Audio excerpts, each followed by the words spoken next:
Okay, we've reached the golden hour here on USFDons.com, and we're joined once again by USF men's basketball head coach Todd Golden.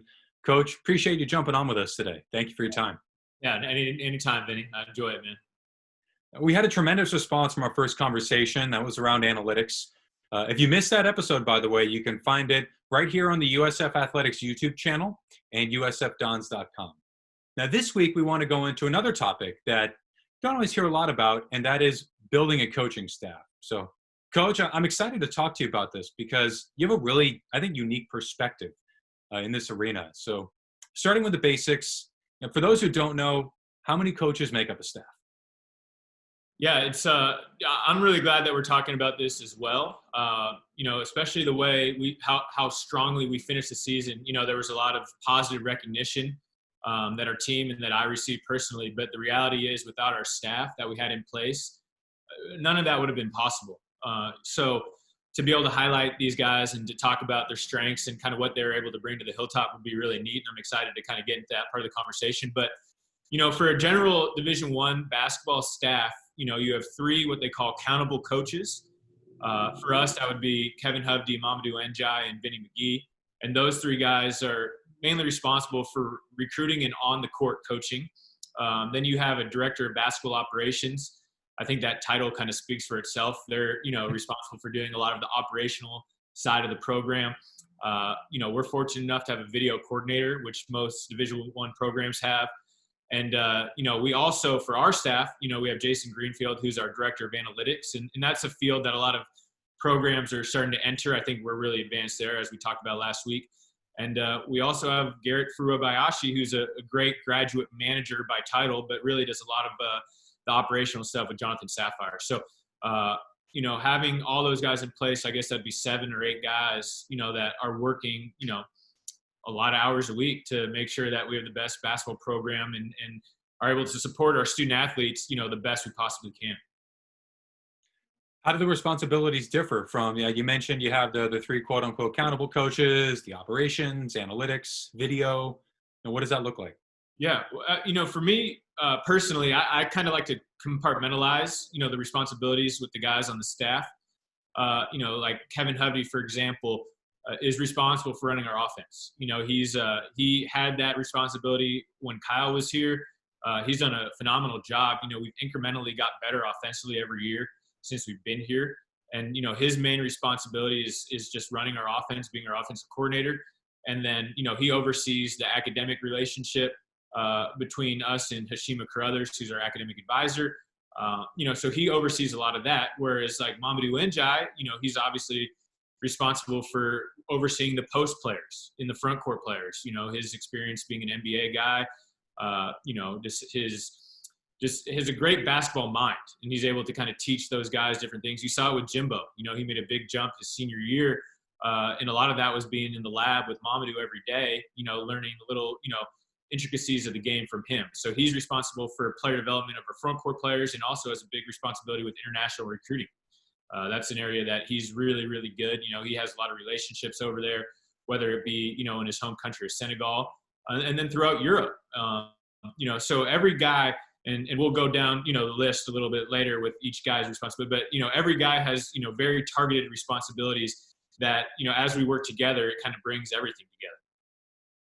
You filled so many different roles on the sidelines in your coaching career. How does that help you now as a head coach?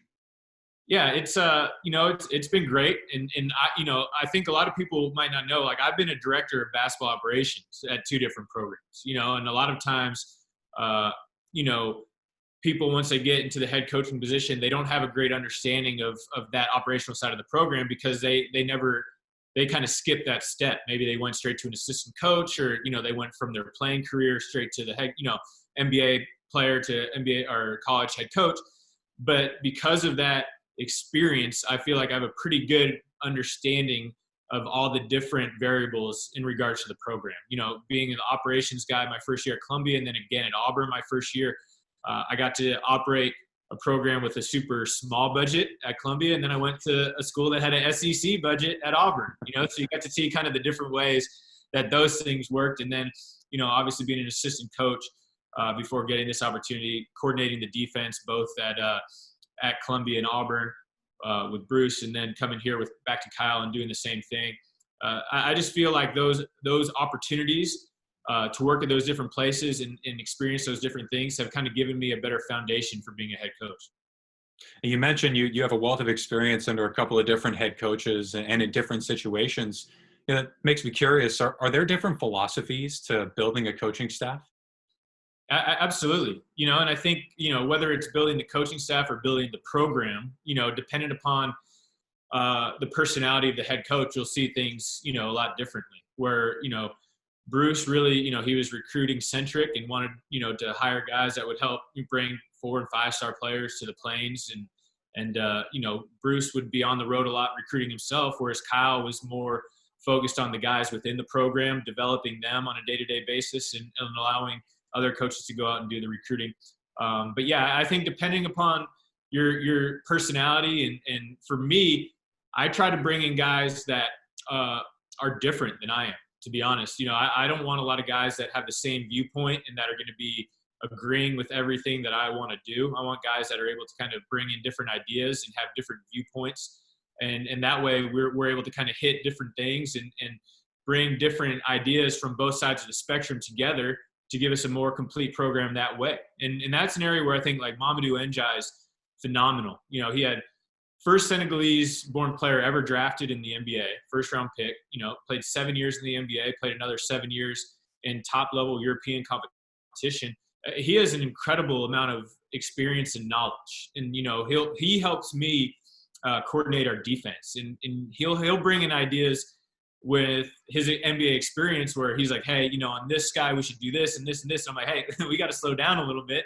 That's incredibly advanced. In theory, it's awesome, but let's kind of pull back on that and simplify it a little bit. But he is able to bring perspective that we just haven't had before. And I think it's really helped us. It's helped me as a head coach, gives me a lot of confidence knowing that I have somebody like him that I can pull from. And then, having Bill as our special assistant, having two guys that have that NBA experience and that NBA knowledge, it just gives us a great foundation for our program. Absolutely. Now, real quick, want to go back to the coaches you kind of quote unquote grew up under in a coaching sense, right? Kyle and Bruce.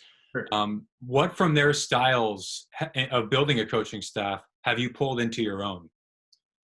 So it's a good question. I think I've really, again, and similar to my approach to actually coaching, I try to be like half Kyle, half Bruce a little bit and just try to mold them. If you think about that, if you have those two guys together, that'd be one of the best coaches, if not the best coach in the country. So, when I built this staff here at USF, Kevin was a priority to keep around because he had incredible relationships with the guys.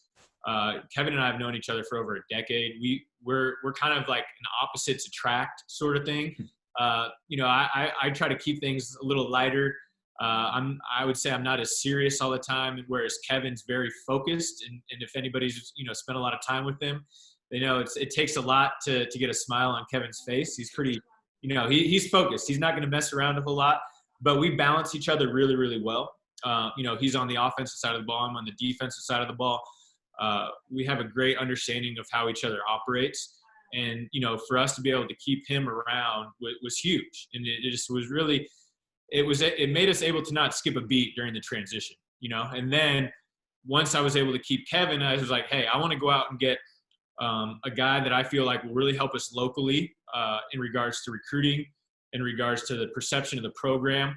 And I was able to do that in Vinnie McGee. I think Vinnie McGee is just transparently one of the top up-and-coming coaches in the country. He has an incredible disposition, an incredible ability to coach on the court. He's a great individual coach with the guards. He's able to get in the gym with these guys and really work. He's done a lot of work with Damian Lillard. They grew up together in Oakland, and he trained Damian for a while. He's able to do that. And just think about that ability with our guys and, with Jamari and Damari and Khalil and Trey and, all these guards that we have in our program. Vinny's able to do a great job with those guys. And Vinny grew up in Oakland. He went to Clyman's High School, the same high school that Bill Russell went to. And Vinny played for a very prominent program in the East Bay, AAU-wise. But what's great about Vinny is everybody loves him. It's not just that AAU program. He's been able to cultivate and maintain great relationships with that specific program, but also other programs all across Northern California. And now, because Vinny's with us here at USF, there's a bunch of people across the Bay Area that want to see us do really well because they want to see him succeed as well. So we were able to get Vinny to come and join us from Northern Colorado. He was thrilled because this is home for him. And people that know him know that he brings about 20 to 25 people to every one of our home games, that want to see him do really well. So that was huge for us. And Vinny and I are incredibly close. His fiance Bree and my wife Megan are really, really tight. We go out to dinner a lot, pre-COVID, and we hope to do that again soon. But we just have he's like a brother to me. We have a great working relationship. We have a great true friendship outside of the office. And he's a guy that I hope to be around for a long, long time. And so he was kind of the second coach that we were able to get after Kevin was retained. And then for the last guy, I was like, I really want to go get somebody, number one, that I know really well and trust, and number two, that I think can help us internationally, because that's an area that we've focused on. And we see, whether it be Gonzaga or St. Mary's, programs in this league who have had success have been able to do really well in the international recruiting space. And Mamadou was a guy that I met all the way back in 2010. My second year playing professionally in Israel, we signed a guy in the mid-season to kind of help us get over the top in the playoff race. And in comes a lumbering, kind of towards the end of his career, 7-foot center that, had his knees wrapped every day at practice and could barely move. But the guy just had an incredible knowledge base of basketball. And we got pretty close that last year in Haifa, in Israel, where he played, and kind of got back in touch when I got to Auburn, because that was his alma mater. And he was around quite a bit when he was coaching at Georgia Tech. And then we just stayed in touch. And so he was a guy that really I targeted and kind of had to beat the door down on for about 3 weeks to a month before we were able to get him on board, because he had to move here from the East Coast, and there were some things that he had to get figured out. But when we were able to get Mamadou, I just felt really, really good about the way our staff was completed from an accountable coaching standpoint, because we had experience, whether it be NBA playing with Mamadou. We had local connections with Vinny, who really kind of strengthened us there. And then Kevin and I, had that relationship, and we've been working together for almost 10 years off and on, and just kind of really made me feel comfortable moving into my first year as a head coach. That's an incredible story. And I love hearing about how you were able to go out and really get the guys that you wanted to come on and add to your coaching staff. And it made me happy too. Leads into my next question, which is, you always hear about team chemistry, right? And team chemistry matters so much. Absolutely does. But what about chemistry on the coaching staff? How important is that? It's one of the most underrated things, for people on the outside looking in. And I'm telling you, I've been on staffs that have had great chemistry. I've been on staffs that have had mediocre chemistry. I've been on teams that have had great chemistry and bad chemistry, and obviously, and this probably goes without saying, but the teams that are most connected as players and coaches, if you can pair that with good talent, you're going to have a lot of success. And I think that's where, knock on wood, our staff's really good. And a lot of it's because we've been able to distinguish roles.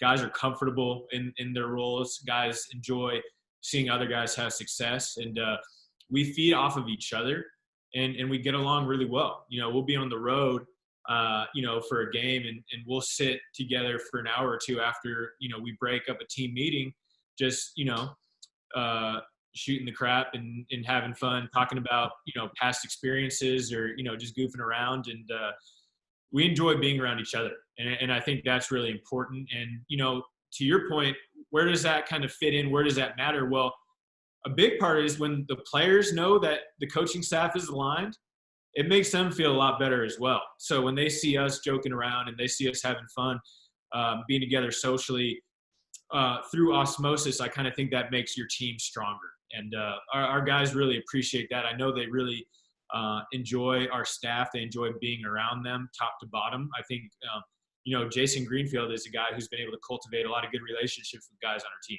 So they enjoy seeing him at practice every day. It's a comforting sight for them to come to the gym and see, 7 or 8 guys together that want them to be successful. And I think that, that kind of feeds into their success on the floor. Absolutely. It's been about a year since you got this, give or take, since you got this staff put together in its entirety. And I'm curious, what are your thoughts about the staff today compared to when you first got them together and what you anticipated? You know what?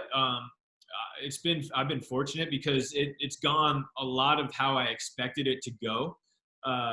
Kevin and I have been a part of this program now. This is going to go into our 5th year. So we had a really good understanding of, what got us to those point where we were winning 20 games consecutive every year, where we were getting 5 guys out of the 11 on the all WCC, all academic team, getting a consistent team GPA above 3.0, just that steadying piece of this program that's helped kind of build us go in the right direction. Jonathan Sapphire, Ralphie Ferrari, Garrett Furubayashi, all of those guys were a part of this program. So they had a great understanding of what we were doing. And then you bring in and add a guy like Mamadou, a guy like Vinnie, a guy like Jason Greenfield. Now you're adding a lot of talent, a lot of guys with other ideas where they've, had success, and they're bringing kind of fresh things to us. We're able to kind of integrate that into the program. And now, boom, now we're starting to take off. And you always kind of have to feel each other out. And I think this first year was really good for Mamadou, Vinnie, and Jason that way, to kind of learn, for lack of a better term, the Don's way, how we're planning to build and go. But also we're learning, okay, how can I utilize Mamadou's skill set, to the best of my abilities to help the program the most, And I think we've learned that really well over the past 9 to 12 months. And it's put us in a position to better take advantage of those gentlemen over the next, couple years. Did you have a moment this last year when you were able to maybe take a half step back, just look at your coaching staff and go like, wow? Yeah, it happened a number of times, but yeah. I would say the moment that made me feel just amazing was, after we played BYU on the road in, early February, I just got really sick. I was just to the point where I had to go to the hospital to get checked on and get an IV and blah, blah, blah. And I had to miss 2 days of practice. And this was, leading into our game at Santa Clara, which was a huge game for seeding sake for the WCC tournament. And, for me, I just had to miss 2 days of practice. I couldn't come to the gym. And so I had to lean on Kevin, Mamadou, Vinnie, Saf, Jason, Ralphie, Garrett, all these guys to run practice for 2 days leading into maybe the biggest game on our schedule for the rest of the year, trying to beat our rivals down on their home floor. And it really was hard for me to not go to practice, but I was able to do it because I felt so comfortable with the staff that we had in place. And so Kevin and Mamadou really ran practice and did a great job preparing us. And so I ended up meeting the team down in Santa Clara on Thursday. And I just felt like our staff had it. They did a great job preparing our guys. They understand our processes, whether it's scouting reports, whether it's game prep, and they were able to execute that to a T. And sure enough, we go down there in Santa Clara, and to be honest, I didn't have to do too much. And we played a great, great game where we go on the road and win by 10. And so I took a step back after that. And Joan, our athletic director and I were like, shoot, we're pretty lucky to have the group that we do, for their ability to prepare our team to go on the road and win that game. And for me to be able to go down there on Thursday and kind of get on the same page with them leading into that game. And we go out and play a phenomenal ball game. That says a lot about our staff. And the reality is, I think all 3 of our assistants, they have the ability to be head coaches at some point. They really do, if that's the direction that they want to go. And just their abilities to kind of galvanize the guys, get everybody together on the same page leading into that game. And then for our guys to go out and perform like that, that was probably the biggest kind of moment of the year where I was like, all right, we got something good going here. And the potential is kind of limitless for the future. You talked about these great stories about how you brought in Mamadou and Vinnie. And I wonder, we hear about scouting players, right? How do you scout a coach? It's It's a good question. The first piece really, and you hit on it earlier, it's relationships. I think like Vinnie McGee, a great story with him and I is when I first got back to USF, we were out recruiting in the summer, and there was a really good young Northern California team, like 15U. So these guys were about to be sophomores in high school. And I was like, hey, I want to get a good understanding of these kids coming up, who we're going to need to keep an eye on, just so, because we want to get these, good local players every chance we can get. So went to go watch the game, and there was only one other Division I coach there sitting there, and it was a guy wearing a Northern Colorado shirt. So we sit by each other, and this guy just starts talking to me the whole time, and he's like acting like we're best buddies, and we start getting along really well. And sure enough, that was the first of maybe 4 or 5 times throughout the course of that summer where Vinny and I sat together and watched these AU games together. And by the end of the summer, we were just saying, hey, hopefully we'll get an opportunity for down the line where we're able to work together, and hopefully it could be in the Bay Area because Vinny wanted to come back home. And from that point on, him and I would talk, once every couple of weeks, even though we weren't in the same program, just to kind of maintain and keep that relationship. But it was really at that point where I started thinking, hey, if I'm ever fortunate enough to get the opportunity to be a head coach, especially if that opportunity is in the Bay Area, Vinnie McGee is a guy that I really feel really good about, working with. So sure enough, when I get that opportunity, it wasn't, maybe 12 hours later that I called him and said, hey, I think I'm going to have an opportunity here on this staff. Would you want to come home and be an assistant? And he was already here before we hung up the phone. He was sprinting back to the Bay Area, just incredibly excited for the opportunity. And it for me, it came full circle because Vinny invited Megan and I to go to his engagement party, him and Bree's engagement party. So we're sitting there. They had an incredible party on a boat out in the bay outside of the ballpark. And I'm sitting there, and Vinny, he's addressing this party of like 100 people. And he said, I just want to thank, Todd Golden for offering me this opportunity to bring me home. And everybody at the party just starts going nuts, because they're just so happy that Vinny is back in the Bay. And it just made me feel so good knowing how appreciative he was of the opportunity. And to be honest, I feel that same appreciation for everything that he does for our program, because he pours his heart and soul into it. He wants USF to be the national champion, and he works really, really hard to do his part to get us there. I love that story. That's fantastic. You talk about all the personalities on your staff and how well you all mesh together. Are there any qualities that you think unify you all? Yeah, I think we have good people. I think that's the main thing, because we all align with a lot of our thoughts in terms of family, faith. I shouldn't say in the same type of faith, but just in terms of being good people and living good lives. And the fact that we have different faiths and we're able to be together is great as well. And we're all competitive, and I think we all want to be champions. We all want to be great, and we all are accepting the challenge. This league's really tough. You have programs that have been good for a long time, but I feel like we put together a staff that can compete and get to that level and stay there. So we all want to win. We all want to do it the right way. We all want to be together in doing so. We all want to share the credit. And we all know that if each of us are successful, then that's better for the greater good of the program. So I think all those things are kind of what unifies us to kind of work together and be successful that way. You have a relatively young staff. How common is that?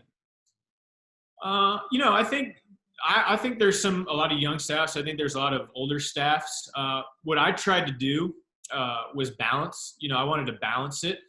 And so when I got this opportunity, really my first call was to Bill Cartwright. And Bill was a guy that's been around our program a lot since we've been back here, coming to practice every now and again, checking in with us. And what I've always appreciated about Bill was, for a guy that is as experienced and as successful as he is, he's not a know-it-all. He's always willing to share his opinions, but he's always willing to listen and kind of hear other thoughts as well, and come to an agreement or just work together on that. And I was like, hey, where I thought Bill could really help me was, this guy has been an NBA head coach. This guy won 6 titles, 3 as a player, 3 as an assistant with the Bulls.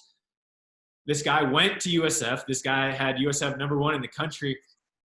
I don't think there's a guy that I could have around my program that would be better for kind of understanding what it takes and being a great representation of being a champion at USF.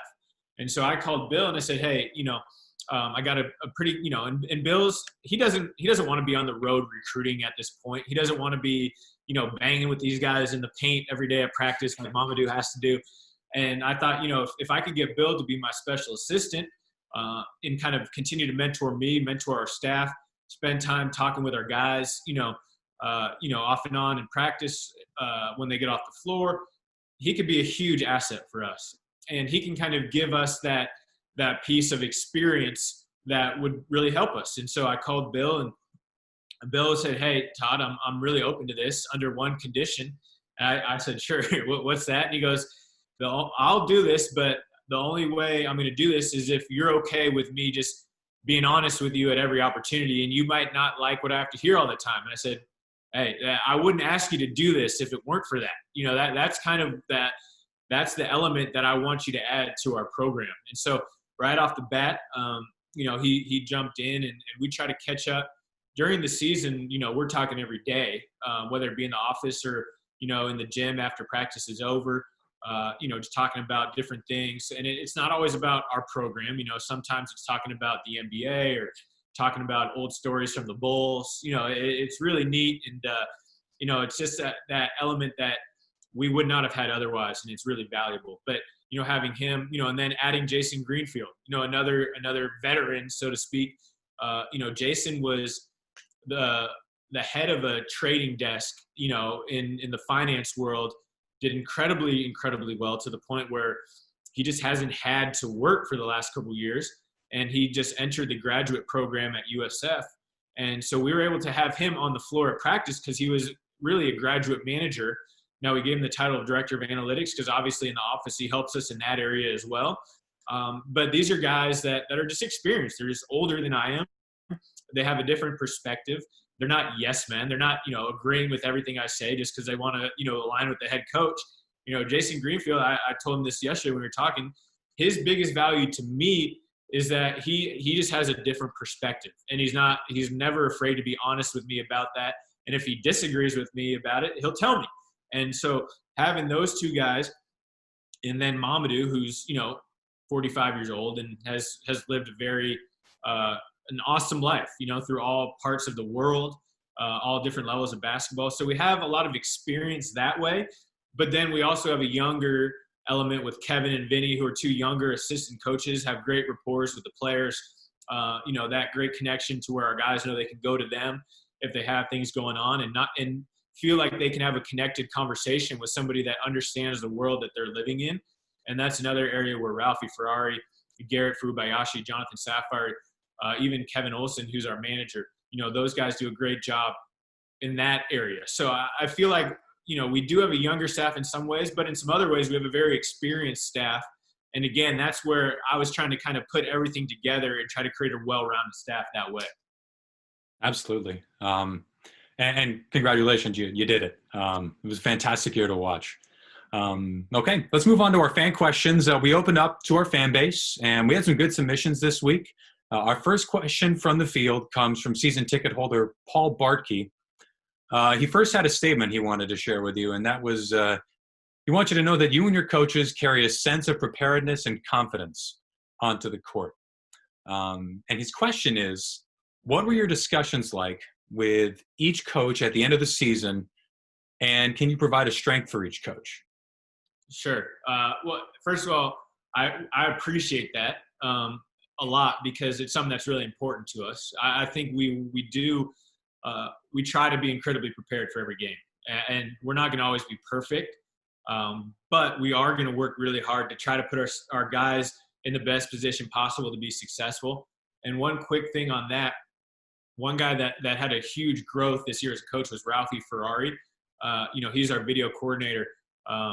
And what the growth that he showed from a scouting perspective and a film perspective this year, he works really closely with me in preparing scouting reports and cutting up film, player tendencies, everything, that we build out to show the guys. He spends a lot of time doing that. And by the end of the year, the reports that he was putting together were, in my opinion, so far along that I really didn't have to do much in terms of adding or subtracting with the work that he gave me. And then I was just able to present a lot of that to the team. And that's huge for him to be able to, in his role, to take that kind of off my plate, so to speak, and kind of give me such a great head start is awesome. And so he kind of is a big part of why we are prepared that way. And so I appreciate that. But yeah, end of the year conversations, obviously each conversation with each staff member was a little different. But, for Kevin, it was just to continue the growth that we're seeing on the offensive side of the ball. I think going into last year, people expected a little bit of a step back because we lost Frankie. And Frankie was such a big part of our offense the year before. And Kevin had to get creative and really kind of think about the skill set of our different players and how are we going to take advantage of Jamari Bouye's quickness and explosiveness and Khalil Shabazz's ability to go out and get a shot, in a one-on-one scenario. How are we going to be able to use Josh Coonan as a freshman to put him in a situation where he can be a little more successful and not have a lot of stress on his plate when he's out on the floor? These were all the things that Kevin was thinking about. And we were a top 65 offense in the country last year with a relatively newer team, losing Frankie, Matt, and Nate. So I thought he did a really good job there. And my talk with him was like, hey, we're seeing growth. Let's keep going. All right. And I think we're going to have some really unique pieces this year, specifically in the backcourt. Our three guards of Damari Milstead, Jamari Bouye, and Khalil Shabazz are three really, really talented players. So I wanted him to get creative in how we're going to take advantage of those guys and put them in position to be successful. And he's already come up with some really neat things that we're going to be able to put on the floor next year. And for Mamadou, I was just, for him, I was like, hey, I want you to be here for a while. It's like, let's keep you around and see if, if you're here for a couple more years, how high can we build this thing? And he's done a really good job on the international recruiting front. He was responsible for us signing Samba Kane, the junior college transfer from Indian Hills.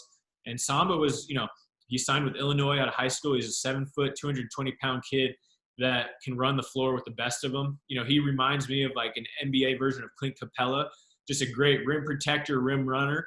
And what Samba will be able to do is give us flexibility defensively because he provides rim protection that we just haven't had since we've been here. So with Mamadou, it's continue to work with our guys on the post, continue to make them feel really confident down there and comfortable, and also continue to add layers to our international recruiting. And he's done a phenomenal job with that. And I think, as he continues to be here, we're going to see, we're going to reap the benefits of that year in and year out. And then with Vinnie, same idea, continue to kind of build our status and our base in the Bay, continue to cultivate those relationships, continue to bring people up to the games, whether it's young recruits or just Bay Area basketball people. And, Vinnie has done a great job just providing that comfort with a lot of local Bay Area kids. Since he's been here, we've added Damari Milstead, Isaiah Hawthorne. We have another young man that we're going to be announcing here in a couple of weeks that is another Bay Area guy.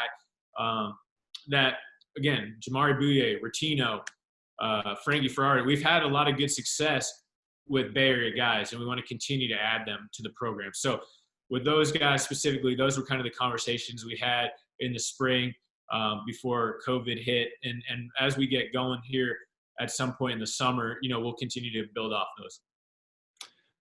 Another question we had from a viewer, this person has to stay anonymous. Okay. They want to know what's unique about your current coaching staff. What's unique about our coaching staff? I think a lot of different things, but just the well-roundedness, I would think is the best thing about it. We've been fortunate to have guys that can kind of check a lot of different boxes. And I think sometimes where you can get in trouble as a coaching staff, and we talked about this a little bit earlier, is when you have too many like-minded people and you can kind of get yourself in kind of situations of groupthink or kind of closed mindsets where you're stuck in your ways and you're not really getting creative and you're doing things just the same. So the fact that we were able to add people from outside of our program that have those different opinions, bring in guys that have different backgrounds and different experiences, both as coaches and players.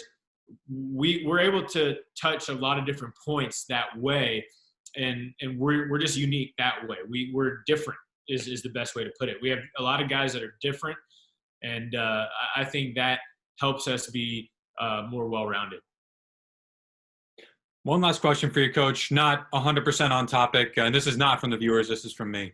We'll call it Beyond the Arc. Which member of your staff has the most bizarre hidden talent? Wow, bizarre hidden talent. I mean, you could go multiple coaches if you want, but something you just totally wouldn't have expected. Comes out of left field. I think Vinnie McGee is one of the most talented dudes out there in a lot of different ways. He's an incredible dancer. Probably the best dancer in our program. I'd put that up against any player in our program. Some of the guys might disagree with that, but we can handle that when they get back on campus. So he's really unique that way. Hovey can play the guitar a little bit. So that's a decent little talent, which probably shouldn't be a surprise. He's a little bit of an old soul. Sapphire, he's pretty data-driven, analytic dude. He's not exactly, I wouldn't call him the most creative guy in other ways. He's pretty, he's a data dude, to say the least. So, Mamadou, what is he, I'd say he's pretty normal. So I'd have to go with D. Fair enough. All right, that's the time we have for today. Coach, did you have any last thoughts you wanted to give on the coaching staff? Yeah, just, again, a big part, if not all of our success from this year is a direct reflection of our staff. I think in terms of our coaching staff, not me, the guys that we have here, and just the way that they're able to connect with our players, our student athletes, just the great relationships that they have.